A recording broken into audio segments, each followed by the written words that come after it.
ગેરકાયદે વસતા બાંગ્લાદેશીઓ સામે મોટી કાર્યવાહી. ગૃહ રાજ્યમંત્રી અશભાઈ આર્થિક અને માનસિક શોષણ પણ થતું હતું. એ આધારે અન્ય એક કેસ પણ નોંધવામાં આવ્યો, જે પોક્સો એક્ટ હેઠળનો કેસ હતો અને એમાં પણ 2 બાળકીઓ સર્વાઈવ કરવા એટલે એમને સુરક્ષિત કરવામાં આવેલી હતી. આમ આખી જે બંને કેસોનું એનાલિસિસ કરવામાં આવ્યું અને એનાલિસિસના માધ્યમથી જે પણ કોમિંગ ઓપરેશન દરમિયાન 50 જેટલા બાંગ્લાદેશી નાગરિકો માઇનર સહિત એમને ડિટેન કરવામાં આવેલા હતા અને એ લોકોને લીગલ પ્રોસેસ માધ્યમથી ડિટેન્શન સેન્ટરમાં રાખવામાં આવેલા હતા. આ જે એનાલિસિસ કરવામાં આવ્યું હતું એમાં મુખ્યત્વે જાણવા મળ્યું કે scrap business, food item business અને દેહ વેપારના વ્યવસાયમાં મોટી સંખ્યામાં બાંગ્લાદેશી નાગરિકો ગેરકાયદેસર રીતે અમદાવાદ શહેર અથવા તો બીજા વિસ્તારોમાં આવીને રહે છે અને સાથે સાથે એ જે ગેરકાયદેસર રહેતા બાંગ્લાદેશી નાગરિકો જે છે એ કોઈ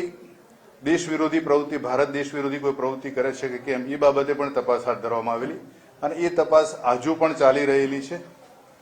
શરૂઆતમાં આ જે આખું કામ શરૂ કરવામાં આવ્યું એમાં સેટેલાઇટથી આખા વિસ્તારનું જે ઇમેજ જે લેવામાં આવી અને ઇમેજ જોવામાં આવતા હિસ્ટોરિકલ રીતે 1980થી લઈને અત્યાર સુધીમાં દર 10 વર્ષના તબક્કામાં જે ચંડોળા લેક વિસ્તાર છે ધીમે ધીમે સંકોચાતો ગયો હતો, સાંકડો થતો ગયો અને ત્યાં ગેરકાયદેસર દબાણો અને બાંગ્લાદેશી જે નાગરિકો છે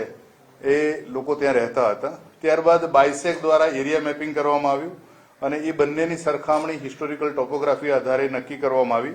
અને સમયાંતરે થયેલા બદલાવ આધારે વધુ માહિતી પણ એમાં મેળવવામાં આવી અને આ જે દસ્તાવેજી પુરાવાઓ જે એકત્રિત કરવામાં આવ્યા, જે રીતે બાંગ્લાદેશી નાગરિકો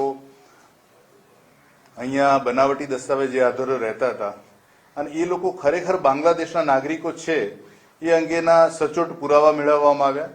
એમાં એક થોડો લાંબો સમય લાગ્યો અને એ પુરાવાઓ એટલા સચોટ મળ્યા કે પ્રથમ વખત એવું થયું છે કે બાંગ્લાદેશ દ્વારા આ જે ભારતમાં અમદાવાદ શહેરમાં વસતા ગેરકાયદેસર રીતે વસતા બાંગ્લાદેશી નાગરિકો એ તેઓના નાગરિક છે એવું પ્રથમ વખત સ્વીકારેલું છે. અગાઉના જે ડિપોર્ટેશન થયેલા છે એમાં આ બાબતે ઘણા બધા ઇસ્યુઝ રહેલા હતા, પણ આ વખતના જે પણ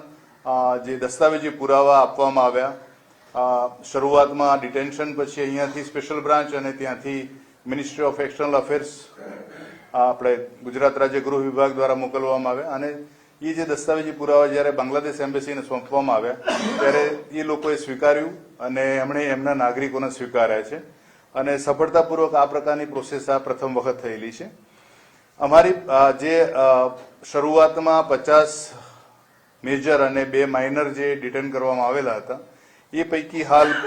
15 બાંગ્લાદેશી નાગરિકો અને 1 માઇનરને સક્સેસફુલી એમને ત્યાં ડિપોર્ટ કરવામાં આવેલા છે અને બાંગ્લાદેશ દ્વારા એ લોકોનો સ્વીકાર પણ કરવામાં આવેલો છે કે આ નાગરિકો એમના જ નાગરિકો છે. હવે બાકીના રહેલા 35 જે બાંગ્લાદેશી નાગરિકો છે એ આ માસના અંત સુધીમાં કે માર્ચ 15 સુધીમાં એમને પણ ડિપોર્ટ કરવામાં આવશે અને એ અંગેની પ્રક્રિયા હાથ ચાલી રહેલી છે. આ જે હવે જે પ્રકારે આખું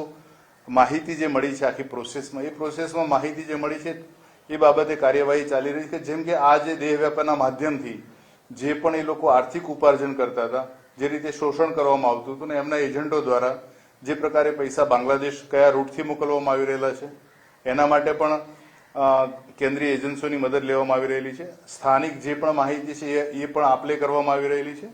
આ ઉપરાંત બનાવટી બિઝનેસ ફર્મના નામે પણ ઘણા બધા પૈસા બાંગ્લાદેશ મોકલવામાં આવી રહેલા છે. જે પણ ઇનપુટ્સ આવી રહેલા છે કેન્દ્રીય એજન્સીઓ તરફથી, જેમ કે અલ કાયદા ઇન્ડિયન સબ કોન્સ્ટિટ્યુટના માધ્યમથી જે પણ ગેરકાયદેસર પ્રવૃત્તિ થઈ રહેલી છે એ દિશામાં પણ અત્યારે હાલ કાર્યવાહી હાથ ધરાઈ રહેલા આવેલી છે. એટલે આ વખતે પહેલીવાર આ પ્રકારની એક સારી કહેવાય એવી સફળતા મળેલી છે. સર, કેટલા સમયથી એ લોકો ત્યાં રહેતા હતા અને જ્યાં રહેતા હતા એ મકાન ભાડે હતું, તો જેણે ભાડે મકાન આપ્યું છે એની સામે કોઈ કાર્યવાહી આપણે કરી છે કે કોઈ છે? ચંડોળા વિસ્તારમાંથી જેટલા પણ ડિટેન બાંગ્લાદેશી નાગરિકો જે ગેરકાયદેસર રીતે રહેતા હતા એમને ડિટેન કરવામાં આવેલા છે. ત્યાં એક ખુલ્લી જગ્યામાં ઝૂંપડું અથવા તો એનાથી સારા પ્રકારના મકાનો બનાવીને રહેતા હતા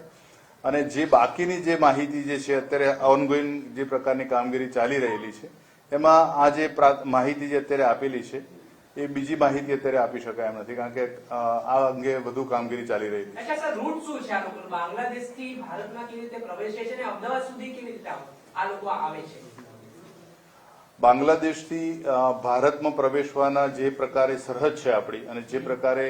તમે ભૌગોલિક પરિસ્થિતિ જુઓ તો નોર્થ ઇસ્ટના ઘણા બધા રાજ્યો અને બાંગ્લાદેશ, આપણે પશ્ચિમ બંગાળ, એ સીધું સરખી સરહદે જોડાયેલું છે, એટલે એના વિવિધ જગ્યાઓથી એ લોકો ગેરકાયદેસર પ્રવેશ કરી શકે છે. સાહેબ, જે હ્યુમન ટ્રાફિકિંગનો એંગલ છે તેમાં ત્યાંથી સગીરાઓ બાળકીઓને લાવવામાં આવતા હતા, તો ત્યાં તેના પરિવારને કોઈ આર્થિક મદદ થતી હતી કે માત્ર અહીંયા લાવીને શોષણ થતું હતું, તો ત્યાંથી અહીંયા લાવવાનું આખું એ એમઓજી કઈ રીતે હતી? ત્યાંથી જે પણ સગીર બાળકીઓને અહીંયા લાવવામાં આવતી અને દેહ વેપારના જે વ્યવસાયમાં એમને ધકેલી દેવામાં આવતી હતી, તો એમની પાસેથી જે પણ ઉપાર્જિત જે નાણાં જે છે એમાંનો અમુક જ હિસ્સો એમને આપવામાં આવતો હતો, અથવા તો એમના જે વાલી વારસો છે એમને બાંગ્લાદેશ મોકલવામાં આવતો હતો. આ પ્રોસેસ 12 જાન્યુઆરીથી શરૂ થઈ હતી અને એ પ્રોસેસ પૂરી થતા 1 ફેબ્રુઆરીમાં આ લોકોને ડિપોર્ટ કરી દીધેલા છે. કેટલીક કંપનીઓ પણ વિરુદ્ધ પણ આવી હતી કે જે લોકો અહીંયા બાંગ્લાદેશથી ગેરકાયદેસર પૈસા કમાય અને ત્યાં મોકલતા હતા.